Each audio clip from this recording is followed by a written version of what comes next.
એ ગોપીનું છે, એને તો આજે પકડવું જ નહીં. સરસ માટલા હતા, ઘરની બરાબર વચ્ચે આજુબાજુ સરસ દિવાળી રંગોળી અને માટલાની બહાર માખણામાં પડે એવું આમ એવું સરસ સજાય અને બહારની પાછળ ખુલ્લી જ રાખી. બોલો અને આ ધાબળો ઉડીને ખોડામાં સમજાઈ ગઈ. કૃષ્ણ ભગવાનને ક્યાં વાત, આ તો બારી ખુલ્લી જ છે. અંદર ગયા તો માખણને સુંદર રંગોળી ભગવાનને સાચવજો, ષડયંત્ર છે, આ ઝાડ છે, સાચવીને રહેજો. આ રંગોળી વાળા માખણ તો આપણે અટકવું નથી.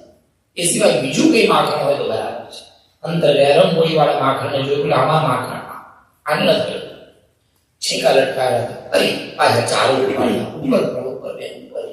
એની ઉપર કરી અને ધીરે ધીરે માખણની માટલી ઉતારવા જાય ત્યાં તો પેલા ધાબળામાં ધાબળો ઓલેલી ગોપી વાહ કનૈયા વાહ એટલું આમ જ્યાં બોલી ત્યાં તો ફરફર કરતા બધા ભાગે પડી ઉપર લટકી. છીકામાં કૃષ્ણ લટકી જ્યાં ભાગી બધા ત્યાંથી ભાગી ગયા. ધીરે ધીરે નીચે ઉતારે. બોલ હવે શું કરવું છે? નહીં જો તારી મા પાસે, તારી માનું અભિમાન આજે ઉતારશે. રોવા જેવું થઈ ગયું નહીં. એક વાત મને ના લઈ ગઈ, મારી મા મને માનશે. મા તો નહીં મારે, પણ મારા બાપુ મને બહુ માનશે. એક કામ કરે, મને અહીં રાખે અને તું મારી માને અહીં. અચ્છા, તું મને ગાડી સમજે? હું તારી માને કહેવા જાઉં, બોલાવા જાઉં, ભાગી જાય તો કે મને બાંધી જા. બસ મારી મમ્મી મને બાંધી દીધી યશોદા, એમ તું મને બાંધી દે. તો કે એ આઈડિયા સરસ છે, પણ કે માનતા આવડે છે? તો કે આવડતું ને કનૈયા તું શીખવાડે કાંઈ. તો કે જાય એ દોરડું નહીં એટલે પેલું દોરડું નહીં.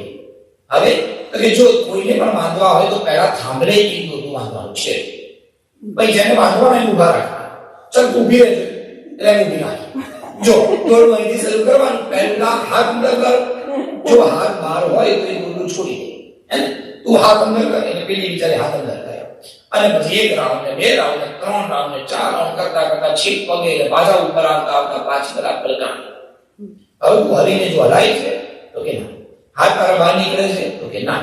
હવે તું આ રસ્સી છોડી શકે તો કે ના. બસ આ જ રીત છે.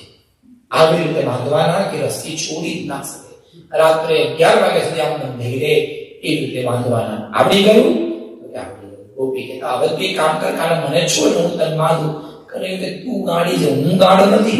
આવજે કૃષ્ણ. એવું ગુસ્સો આવ્યો, આખો દાડો બિચારા બંધ થઈ ગયા. અને પછી રાત્રે ફરિયાદ કરતા કે યશોદા હસે, ક્યારેક આનંદ કરે, ક્યારેક આમ કરતા કરતા રોજ કોકના ઘરે ચોર. એક ગોપી એવી હતી, બહુ હોશિયાર, કોઈની તાકાત નહીં આ ગોપીને પકડી શકે. એ ગોપી આ તો મારો વારો, મારે કનૈયાનું કરવું છે. એને બધું ષડયંત્ર કર્યું. કૃષ્ણ ભગવાન એના ઘરમાં આવ્યા. એ જ રીતે આમ તેમ કરતા કરતા માખણ બધા છોકરા ખાતા હતા. ખાતા ખાતા બધા છોકરાને જેવી પેલી ઘરમાં પ્રવેશ કરી બધા છોકરા. બોલો હવે આજ તો તારી માજરી તને લઈ જ જવાનું છે, પણ કે બોલીશ નહીં. આ તને સાંભળે નથી બાંધવાનો, તારે મને કશું કહેવાનું નથી. અને હું જે બોલું એ કરી, તું એક શબ્દ તારે નથી બોલવાનો. તું લોકોને ભ્રમિત કરે છે, મને બધી ખબર છે. અને મારા જેવું હોસ્ટેલ આખા બ્રજમાં કોઈ તો મને નહીં બોલી શકે. શું કરશું? ચાલો બધી બ્રજ ભાષામાં તો ગાળો બોલે, આપણે તો બોલાય નહીં. કે જો બ્રજ ભક્તો એને આવડે.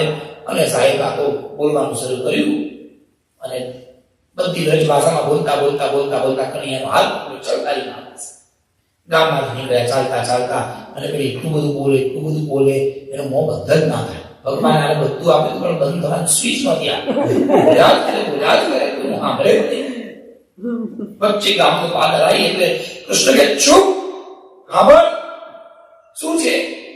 તું બોલ બોલ બોલ બોલ કરે છે. તમે જાઓ છો, મને ના નથી પાડતો, લઈ જાઓ મારી મા જોડે. પણ તમને ભાન પડે મારા બાપુ નંદબારાય બહાર બેઠા હશે અને તમે આ માથા પર ઊભી નથી. માન મર્યાદા હોવી જોઈએ ના હોવી જોઈએ? માથે હોય એવી રીતે સારું. બે હાથથી આમ છેડો નાખ્યો અને બોલવાનું શરૂ કર્યું. છેડો માથા પર નાખી દીધો અને હાથ પકડી અને પાછું બોલવાનું શરૂ કર્યું. ચાલતા ચાલતા ચાલતા સીધી ઘેર પહોંચી. યશોદા જો લાલાને પકડી લાવી. લાલો હતો જ નહીં, કોઈ બીજું પકડાઈ ગયું. લાલો ઘરમાં યશોદાની પાછળ. યશોદા કે કોણ છે જોતો ખરી? એટલે પછી આમ છેડો નાખ્યો તો એ કાઢીને જોયું એનો ઘરવાળો. તમે તો કે પણ તું હાથ પકડી લઈ જાય તું શું કરું? આ કરી જાય મારો હાથ પકડી તારા હાથમાં પકડાઈ ગયો. પણ કે ભાઈ સાહેબ બોલાય નહીં, પણ તું મારો આવા દે તો ને બોલો મારો જ ના આવે ગાદી બોલે. આવી કૃષ્ણ અનેક લીલાઓ કરી રોજ માગણ